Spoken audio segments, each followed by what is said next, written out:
والسلام على رسول الله وعلى آله وصحبه أجمعين أما بعد.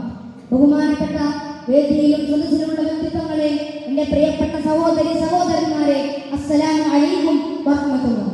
ഇന്ന് ലോകമെമ്പാടുമുള്ള മനുഷ്യന്റെ മനസാക്ഷിയെ തൊട്ടുണർത്തുന്ന ചരിത്രപരവും ആത്മീയവുമായ പുണ്യഭൂമിയെ കുറിച്ചാണ് ഞാൻ ഇന്നിവിടെ സംസാരിക്കാൻ പോകുന്നത്. അതേ, അൽ ഖുദ്സ്. ഖുദ്സ് നമുക്ക് നൽകുന്ന പാഠം എന്താണ്? നമുക്കറിയാം, അതൊരു ചരിത്രത്തിന്റെ ഓർമ്മപ്പെടുത്തലാണ്. അത് നീതിക്ക് വേണ്ടിയുള്ള പോരാട്ടമാണ്. അത് മാനുഷികതയുടെയും സഹവർത്തിത്വത്തിന്റെയും പ്രത്യാശയാണ്. ഇസ്ലാമിന്റെ ആദ്യത്തെ ഖിബ്ല, പ്രവാചകന്റെ രാപ്രയാണത്തിന് ഇസ്രാ മിഅ്റാജ് കേന്ദ്രം അൽ-ഖുസാ പള്ളി ഇവിടെയാണ്. ഇസ്രാ മിഅ്റാജ് എന്നത് അല്ലാഹുവിന്റെ റസൂലിന്റെ ഒരു മുഅ്ജിസത്തായിരുന്നു. ഖുർആനിലെ 14-ാം അധ്യായം സൂറത്തുൽ ഇസ്രായിൽ ആദ്യത്തെ വചനത്തിൽ അല്ലാഹു പറയുന്നു, അഊദു ബില്ലാഹി മിനശ് ശൈത്വാനിർ റജീം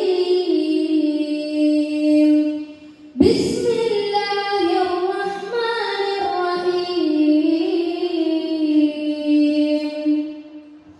സുബ്ഹാനല്ലദീ അസ്റാ ബിഅബ്ദിഹി ലൈലൻ മിനൽ മസ്ജിദിൽ ഹറാം ഇലൽ മസ്ജിദിൽ അഖ്സ അല്ലദീ ബാറക്നാ ഹൗലഹു ലിനുരിയഹു മിൻ ആയാതിനാ ഇന്നഹു ഹുവസ് സമീഉൽ ബസീർ.